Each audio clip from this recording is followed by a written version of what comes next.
Hello friends, आपका स्वागत है हमारे चैनल एवरीडे न्यू में। दोस्तों, आरआरसी ग्रुप डी 17 अगस्त फर्स्ट शिफ्ट का पेपर समाप्त हो चुका है और अभी तक इसके रियल प्रश्न भी आ चुके हैं। तो आइए आज की फर्स्ट शिफ्ट की फुल पेपर एनालिसिस देखते हैं। सबसे पहले बात करें कि पेपर की डिफिकल्टी लेवल कैसी आई थी। तो देखिए, जितने छात्रों से मैंने रिव्यू लिए हैं, मैक्सिमम छात्रों का कहना है कि पेपर फर्स्ट शिफ्ट का मॉडरेट लेवल पर रखा गया था और खास करके जो साइंस के यहाँ पे सवाल पूछे गए हैं इसके रिगार्डिंग दोस्तों थोड़ा मॉडरेट पेपर हो चुके थे। सबसे पहले मैथमेटिक्स के पोर्शन की बात करें तो 25 क्वेश्चन मैथमेटिक्स से आते हैं, जिसमें से दोस्तों 3 से 4 सवाल ऐसे थे जो कि थोड़े बहुत डिफिकल्ट या फिर टाइम कंज्यूमिंग थे। बाकी सवाल मैथमेटिक्स वाले करने लायक थे, ज्यादा हार्ड नहीं था। इसके बाद बात कर ले हम लोग यहाँ पे दोस्तों रीजनिंग वाले पोर्शन की।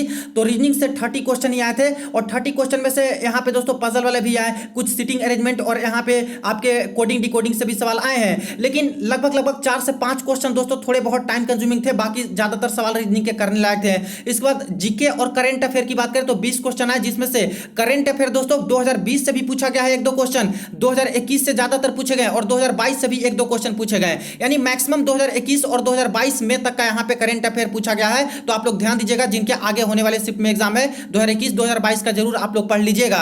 यहां से देखा जाए तो लगभग 4 से 5 करंट अफेयर आया है और बाकी दोस्तों आपका इकोनॉमिक्स और हिस्ट्री सिविक्स ये सबसे ही आपके इतिहास से रिलेटेड सवाल आए हैं, स्टैटिक जीके वाले भी।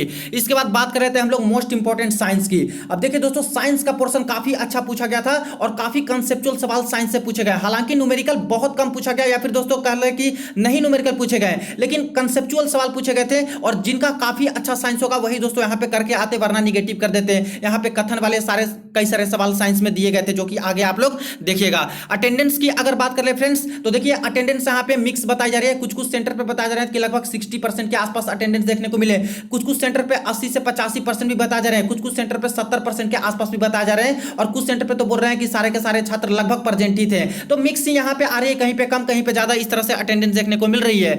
जिन जिन छात्रों से मैंने रिव्यू लिए हैं, अगर बात करें कि छात्र ने अटेम्प्ट कितने कितने किए, तो एक छात्र ने 72 अटेम्प्ट किए हैं विथ हाई एक्यूरेसी, एक ने 86 अटेम्प्ट किया है, कुछ रिस्क लिए हैं। एक कैंडिडेट ने यहां पे 83 अटेम्प्ट किए हैं, एक ने यहां पे 79 और एक ने 62 अटेम्प्ट किए हैं। बाकी जैसा जिनका था दोस्तों उसके अकॉर्डिंग अटेम्प्ट लिए होंगे छात्र। अब चलिए सारे यहां पे आज के रियल प्रश्न देख लेते हैं। दोस्तों, आपके मॉक टेस्ट के लिए टेक्स्ट बुक लाया है, बहुत ही अच्छी डील। देखिए, इनका भी फ्लैश सेल चल रहा है जिसमें आपको 580 प्लस डिफरेंट एग्जाम्स के 45,000 प्लस अपडेटेड मॉक टेस्ट मिल जाते हैं। इसके अलावा बाई करते समय कूपन कोड में न्यू टाइप करते हो तो तुरंत ही आपको 100 रुपये ऑफ मिल जाएंगे। यानी ईयरली टेक्स्ट बुक पास आप लोग सिर्फ और सिर्फ ₹400 में बाई कर सकते हो। इसके बाद जितने भी गवर्नमेंट एग्जाम है, खास करके आरआरसी ग्रुप डी के एग्जाम के सारे मॉक टेस्ट अवेलेबल है और एग्जाम से पहले मॉक टेस्ट कुछ लगा के जाते हो फ्रेंड्स, तो काफी एग्जाम में आपको हेल्पफुल साबित होंगे। इसके अलावा एसएससी बैंकिंग और भी डिफरेंट गवर्नमेंट एग्जाम के मॉक टेस्ट लगा सकते हो। तो वीडियो के डिस्क्रिप्शन बॉक्स में आपको लिंक्स मिल जाएगी, वहां से जाके सारी लिंक्स जरूर चेक कर लीजिएगा। अब दोस्तों आइए आज के सारे रियल प्रश्न देख लेते हैं जो कि फर्स्ट शिफ्ट में क्या क्या सवाल आए थे। देखिए फ्रेंड्स, आज के फर्स्ट शिफ्ट में एक सवाल पूछा गया था। सबसे पहले हम लोग जीके वाले सवाल देखेंगे जो कि 20 क्वेश्चन जहां से आए थे। एड्स का दोस्तों एक फुल फॉर्म पूछा गया था। अब एड्स की फुल फॉर्म की बात करें तो हो जाएगा एक्वायर्ड इम्यून डेफिशिएंसी सिंड्रोम। एक देखिए सवाल यहां पे पूछा गया था कि पेरियार नदी, जो पेरियार रिवर है, वो कहां से निकलती है, तो केरल स्टेट से निकलती है और डायरेक्ट स्टेट का नाम ही पूछा था। एक देखिए सवाल आया था कि प्रथम पंचवर्षीय योजना यानी फर्स्ट 5 ईयर प्लानिंग कमीशन जो था उसके समय योजना आयोग के अध्यक्ष कौन थे, तो उस समय पंडित जवाहरलाल नेहरू इसके अध्यक्ष थे। एक सवाल देखिए आया है कि 2021 वर्ल्ड चैंपियनशिप कुश्ती में रजत पदक यानी कि सिल्वर मेडल किसने जीता, तो अंशु मलिक ने जीता था वर्ल्ड चैंपियनशिप 2021 में सिल्वर मेडल कुश्ती में, रेसलिंग में। एक देखिए सवाल आए थे कि जैन धर्म में जिन शब्द का जो अर्थ है वो क्या होता है, तो जिन शब्द का जो अर्थ है दोस्तों वो विजेता होता है। एक सवाल देखिए आया है कि पहली बार 1952 में राष्ट्रीय आय की गणना यानी नेशनल इनकम की जो गणना है वो किसने की थी, तो सीएसओ ने की थी, केंद्रीय सांख्यिकी संगठन ने।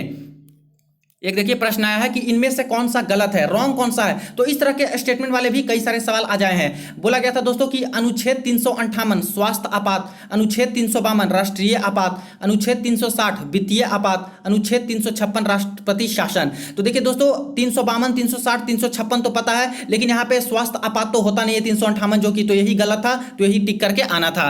एक देखिए सवाल यहाँ पे पूछा गया है कि उष्ण कटिबंधीय सदाबहार वन किस जगह पर पाई जाती है, ऑप्शन था केरल, उत्तर प्रदेश, गुजरात और राजस्थान, तो केरल इसका करेक्ट आंसर हो जाएगा। एक देखिए सवाल पूछा था दोस्तों फेस्टिवल से रिलेटेड, यानी कि त्योहार से रिलेटेड। और देखिए हर शिफ्ट में आपको फेस्टिवल से रिलेटेड, वाद्य यंत्र से रिलेटेड और डांस फॉर्म से रिलेटेड आपको देखने को मिलेंगे ही प्रश्न। तो चौक लाव करके कुछ यहाँ पे त्योहार दिया गया था, फेस्टिवल था, वो कहाँ पे मनाया जाता है। दो ऑप्शन भेजे गए हैं छात्र द्वारा, अरुणाचल प्रदेश और उत्तर प्रदेश। अब कई सारे छात्र ने अरुणाचल प्रदेश इसमें टिक लगाया है, हालांकि आप लोग बताइएगा कि इसके करेक्ट आंसर क्या होने वाले हैं।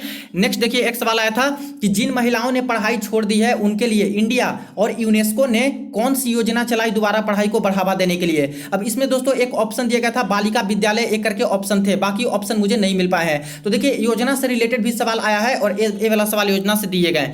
एक प्रश्न यहां पे पूछा दोस्तों इकोनॉमिक्स से रिलेटेड की मांग बढ़ती है तो उसका वक्र कैसा होता है, यानी कि ग्राफ पूछ लिया गया कि उसका ग्राफ कैसा होता है जब मांग बढ़ती है, ऊपर की ओर होता है नीचे की ओर, इस तरह से एक सवाल यहां पे आए हैं। एक देखिए यहां पे प्रश्न पूछा गया है कि इनमें से सही कौन सा है, और ये भी स्टेटमेंट वाले हैं, जिसमें से पूछा गया था कि 82 डिग्री या फिर 82.5 डिग्री पूर्वी पश्चिमी देशांतर उष्ण कटिबंधीय रेखा एक दूसरे के समानांतरण होती है, एक दूसरे को नहीं काटती है। तो देखिए उष्ण कटिबंधीय रेखा होती है जो कि एक दूसरे के समांतर होती है, यानी कि पैरेलल होते हैं, एक दूसरे को काटती भी नहीं है, तो ये तो सही है। लेकिन 82 डिग्री पूर्वी पश्चिमी देशांतर दोस्तों ये गलत है। 82 डिग्री पूर्वी देशांतर होता तो सही हो जाता, तो पूर्वी पश्चिमी यहाँ पे गलत हो जाएगा। तो यही आपको करना था कि इनमें से कौन सा सही नहीं है, पूछा था कि कौन सा सही नहीं है, तो ये वाला सही नहीं है। नेक्स्ट एक सवाल पूछा था फ्रेंड्स कि नमक कानून तोड़ने के लिए 1930 में कौन सा आंदोलन शुरू हुआ था। अब देखिए इसके ऑप्शन कुछ इस प्रकार से थे, एक तो दांडी मार्च ऑप्शन था, एक सविनय अवज्ञा आंदोलन था, असहयोग आंदोलन था, भारत छोड़ो आंदोलन था। अब देखिए कुछ छात्र ने यहाँ पे दोस्तों दांडी मार्च लगाया है,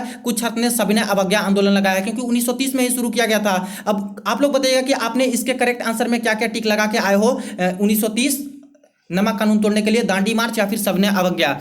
नेक्स्ट देखिए एक सवाल आए हैं कि अनंत नागेश्वर राव से पहले इकोनॉमिक मुख्य सलाहकार कौन थे। तो जो इकोनॉमिक चीफ जो हेड थे इकोनॉमिक के एडवाइजर, तो पहले तो अनंत नागेश्वर राव थे, अभी अनंत नागेश्वर राव है, लेकिन इससे पहले कौन थे, तो कृष्ण मूर्ति इससे पहले हो जाएंगे। एक देखिए सवाल पूछा गया है कि राजीव गांधी खेल रत्न का नाम बदलकर मेजर ध्यानचंद कब कर दिया गया था पुरस्कार। तो देखिए 2021 में नाम बदल दिया गया था और मेजर ध्यानचंद पुरस्कार इसका खेल कर दिया गया था। एक देखिए प्रश्न पूछा गया फ्रेंड्स कि नए लोकपाल कौन बनाए गए हैं। तो नए लोकपाल की बात करें तो प्रदीप कुमार मोहंती को बनाए गए हैं नए लोकपाल।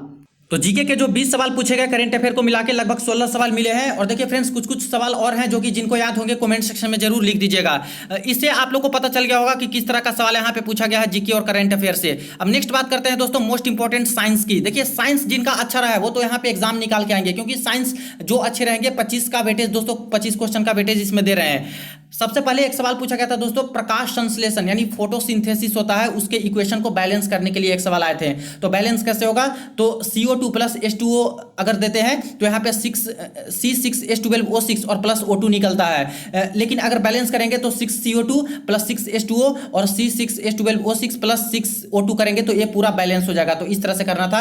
क्लोरोफिल और सनलाइट की जरूरत होती है फोटोसिंथेसिस यानी प्रकाश संश्लेषण की क्रिया में। एक देखिए यहाँ पे एड्स वाला जो फॉर्मूला आया था दोस्तों बीमारी से रिलेटेड कि इसका क्या होगा फुल फॉर्म, तो एक्वायर्ड इम्यून डेफिशिएंसी सिंड्रोम इसका फुल फॉर्म हो जाएगा।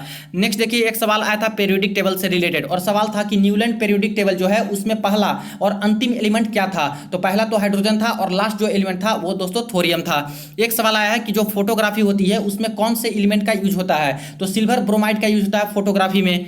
एक सवाल आया था कि पानी जमीन के अंदर किस प्रकार से जाता है। तो जो प्रोसेस होता है फ्रेंड्स वो प्रक्रिया पूछी थी कि जो जमीन के ऊपर पानी रहते हैं वो अंदर कैसे जाते हैं। तो इनफिल्ट्रेशन वहां पे ऑप्शन जरूर होगा, इनफिल्ट्रेशन इसका करेक्ट आंसर हो जाएगा। एक सवाल देखिए दोस्तों रासायनिक अभिक्रिया केमिकल रिएक्शन, और लगभग दोस्तों 3 क्वेश्चन यहां पे केमिकल रिएक्शन से डायरेक्ट आया था बैलेंस करने के रिगार्डिंग। तो काफी यहाँ पे वेटेज दे रहे हैं साइंस वाले पोर्शन में। तो जिनके अगले शिफ्ट में है ध्यान दीजिएगा, केमिकल रिएक्शन को अच्छे से पढ़ के जाइएगा और यहाँ पे बैलेंस करने के रिगार्डिंग सवाल आ रहा है। एक तो ऐसे सवाल भेजे गए हैं कि H2SO4 करके था, फिर और एक दिया गया था और इसमें बोला गया था कि बैलेंस करिए कैसे होगा। एक सवाल ये भी था दोस्तों कि FeSO4 दिया गया था और इसको बैलेंस करना था। इसके बाद देखिए जिप्सम को गर्म करने पर क्या मिलता है। तो जिप्सम को जब गर्म करेंगे हीट करेंगे तो प्लास्टर ऑफ पेरिस मिलेगा। एक देखिए प्रश्न पूछा था कि फ्यूज तार जो होता है फ्यूज वायर उसका प्रॉपर्टी में कौन सा सही नहीं है, गलत कौन सा है, सवाल था। तो इसका गलनांक उच्च होता है। तो दोस्तों एक गलत है, जो फ्यूज का वायर होता है उसका गलनांक होता है वो कम होता है। इसके बाद नेक्स्ट एक सवाल आया था कि जो विद्युत बल्ब होते हैं इलेक्ट्रिक बल्ब होते हैं उसका फिलामेंट पतला एवं लंबा क्यों होता है? तो उच्च प्रतिरोध यानी हाई रेजिस्टेंस के कारण दोस्तों यहाँ पे जो फिलामेंट होते हैं वो पतला होता बनाया जाता है और लंबा बनाया जाता है। एक देखिए सवाल आया था ओम्स लॉ के ऊपर और बिल्कुल सिंपल सा है, सभी बना के आए होंगे। V equal to IR, voltage, current और रेजिस्टेंस। एक प्रश्न आया था दोस्तों गोलीय दर्पण के ऊपर यानी स्फेरिकल मिरर के ऊपर, लाइट यानी कि प्रकाश वाले टॉपिक से। तो इसमें से सवाल क्या था दोस्तों बताया नहीं गया, हालांकि बोला गया था कि यह गोलीय दर्पण से रिलेटेड सवाल आया है। एक प्रश्न दोस्तों लीवर यकृत से रिलेटेड आया था कि पाचन होता है किस तरह से, तो वहां पे जो 4 ऑप्शन दिए गए थे पायरुविक से रिलेटेड करके चारों ऑप्शन दिए गए थे। तो ये भी इजी वाला नहीं था, थोड़ा डिफिकल्ट करके यहाँ पे सवाल पूछे गए थे। एक देखिए प्रश्न आया था कि पर्यावरण को स्वच्छ बनाने का काम कौन करता है, तो 4 ऑप्शन था, उसमें एक ऑप्शन था शैवाल और लाइकेन। तो ये दो होता है फ्रेंड्स जो कि यहाँ पे पर्यावरण को स्वच्छ बनाने का काम करता है, शैवाल और लाइकेन। नेक्स्ट देखिए एक सवाल पूछा गया था कि ऑक्सीजन किसके लिए आवश्यक होता है, ऑक्सीजन का इंपॉर्टेंस कहां पे है, तो पायरुविक एसिड से ग्लूकोज बनता है वहां पे, या फिर पायरुविक एसिड से लैक्टिक एसिड बनता है वहां पे, या फिर CO2 से O2 बनता है वहां पे। तो देखिए जनरली दोस्तों जब यहाँ पे लैक्टिक एसिड का फॉर्मेशन होता है पायरुविक एसिड से, तो यहाँ पे ऑक्सीजन की आवश्यकता होती है। बाकी आप लोग भी बताइएगा कि इसमें क्या करेक्ट आप लोग करके आए थे। नेक्स्ट देखिए एक सवाल पूछा था कि विद्युत मोटर में होता है, विद्युत मोटर जो होता है उसकी धारा की दिशा को उल्टा कौन कर देता है, तो उल्टा जो कौन करता है फ्रेंड्स स्प्लिट रिंग उसका नाम है, या फिर कम्यूटेटर बोलते हैं हिंदी में। वाले छात्र देख लीजिएगा कि इसका क्या होता है हिंदी, स्प्लिट रिंग या फिर कम्यूटेटर ऑप्शन में इसका होगा। एक सवाल आया था कि इनमें से कौन सा मैच द फॉलोइंग करना था कि कौन सा इसमें से सही है मैच करके। तो कॉन्डोम दिया गया था, इसमें बोले गए थे कि स्पर्म को रोकने के लिए, तो ये तो दोस्तों सही है। इसके बाद पूछा गया था कि गर्भ निरोधक पिल्स यानी गर्भ निरोधक जो गोलियां होती है अंडा उत्सर्जक को रोकता है, तो ये भी सही है। इसके बाद कॉपर्टी इसका हो जाएगा, महिला द्वारा यूज किया जाता है। तो इस तरह से 3 ऑप्शन भेजे गए हैं, सिर्फ मैच करना था कि कौन किस में जाएगा, कौन सही है, इस तरह से करके। तो ये एक सवाल आया है।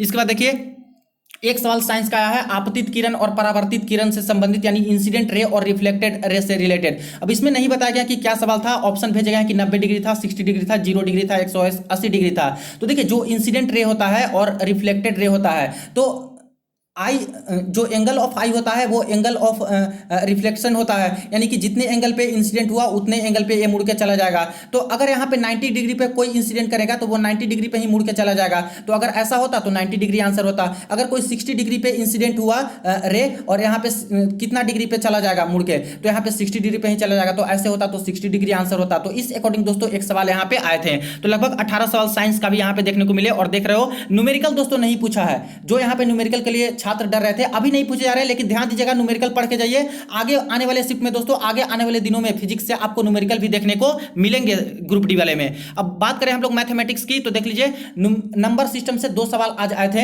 एलसीएम एचसीएफ से बात करें तो 1 सवाल आया है और सिंपल सा सवाल था दोस्तों, 2 का सम दिया गया था और 1 एचसीएफ दिया गया था और पूछा था कि एलसीएम कितना होगा। इसके बाद देखिए बोर्ड मास सिंप्लीफिकेशन को मिलाकर 3 से 4 सवाल आए थे, इजी सवाल था। टाइम एंड वर्क की बात करें तो 1 क्वेश्चन आए थे और बिल्कुल इजी था। 20 महिला अगर किसी काम को 15 दिन में करती है और 16 पुरुष 15 दिन में करते हैं, तो क्षमता दोनों का पूछ लिया गया था, उसका रेशियो अनुपात कितना होगा उनके इफिशियंसी का। एक सवाल पूछा था टाइम स्पीड डिस्टेंस में ट्रेन से रिलेटेड, ट्रेन वाला भी। एसआईसीआई की बात करें तो 1 सवाल आया है और वो भी दोस्तों सिंपल इंटरेस्ट का आया था। प्रॉफिट लॉस की बात करें तो 2 क्वेश्चन है, बिल्कुल सिंपल था। यहाँ पे सीपी दे दिया गया था और एसपी भी दे दिया गया था और बोला गया था ना कि यहाँ पे लॉस परसेंट कितना होगा, यानी कि हानि प्रतिशत पूछा गया था। तो ये भी सिंपल है।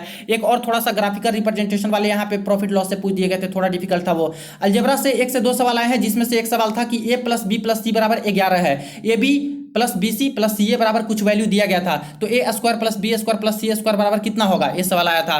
तो फॉर्मूला पे बैठा देना था। परसेंटेज से बात करें तो 2 सवाल आए हैं परसेंटेज से। मेंसुरेशन से बात करें तो 2 क्वेश्चन आए हैं और क्यूब घन वाला दोस्तों सवाल आया है। तो आप लोग जरूर मेंसुरेशन से देख के जाइएगा, 1 से 2 सवाल पक्का आता है।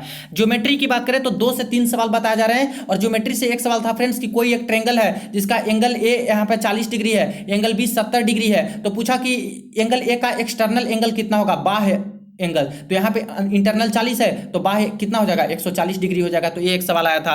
एक देखिए आयु से संबंधित लगभग 2 सवाल आए हैं, एज प्रॉब्लम वाले भी। ट्रिगोनोमेट्री की बात करें तो 1 सवाल आया है, साइन थीटा को कॉट थीटा में बदलिए। तो 4 ऑप्शन दिया गया था वहां पे फ्रेंड्स, उसको देख के आपको सही करेक्ट करना था। तो ये भी एक सवाल आया। एवरेज की बात करें तो 1 से 2 सवाल आए हैं और डेटा इंटरप्रिटेशन वाले 2 सवाल पाई चार्ट और बार ग्राफ वाले आए हैं। तो ये मैथमेटिक्स रही और मैक्सिमम क्वेश्चन करने लायक थे मैथमेटिक्स के। इसके बाद रीजनिंग की बात करें तो देख लीजिए, रीजनिंग में कथन और निष्कर्ष पूर्व धारणा से दोस्तों 1 से 2 ही ही सवाल आए हैं। सिलोगिज्म वाले यहाँ पे 2 सवाल आए हैं। कोडिंग डिकोडिंग का 4 सवाल पूछा गया था, 3 इजी था, एक दोस्तों थोड़ा बहुत टाइम टेकिंग थे। सीटिंग अरेंजमेंट की बात करें तो 2 सवाल आए थे और पजल से भी 2 सवाल आए थे। तो यहाँ पे सीटिंग अरेंजमेंट पजल मिला के 4 सवाल आए हैं। इसके बाद नेक्स्ट बात करें दोस्तों डायरेक्शन की, तो 3 से 4 सवाल डायरेक्शन वाले भी बताए जा रहे हैं। क्लॉक से बात करें तो एक सवाल आया था क्लॉक से कि 8:45 हुआ है, तो घड़ी की जो सुइयां होंगी उनके बीच का एंगल कितना होगा, जो घंटे और मिनट वाली जो सुइयां होंगी। तो ये सवाल यहाँ पे दोस्तों पूछ लिए गए हैं। एक देखिए एनालॉजी से रिलेटेड 2 सवाल आए हैं। सीरीज वाले दोस्तों 2 से 3 सवाल आए हैं और एक क्यूब करके था कि बीच में जो गैप हो रहा था वो क्यूब का, जैसे 2 का क्यूब, 3 का क्यूब, इस तरह से करके उसमें आ रहा था सीरीज में। अल्फाबेटिकल से बात करें तो 2 सवाल अल्फाबेटिकल भी थे। ब्लड रिलेशन की बात करें तो कुछ कैंडिडेट के बताने हैं कि नहीं आए थे, कुछ कैंडिडेट के कहने कि एक सवाल आए थे। तो देख लीजिएगा आगे भी आ सकता है फ्रेंड्स ब्लड रिलेशन, तो पढ़ लीजिएगा। इन इक्वलिटी से बात करें तो एक सवाल इन इक्वलिटी का भी आया है और वेन डायग्राम की बात करें तो एक सवाल वेन डायग्राम से आए हैं। तो फ्रेंड्स ये रही आज की फर्स्ट शिफ्ट की फुल पेपर एनालिसिस। वीडियो को ज्यादा से ज्यादा दोस्तों के साथ जरूर शेयर कर दीजिएगा। चलिए मिलते हैं नेक्स्ट शिफ्ट के एनालिसिस में, मिलते हैं नेक्स्ट वीडियो में।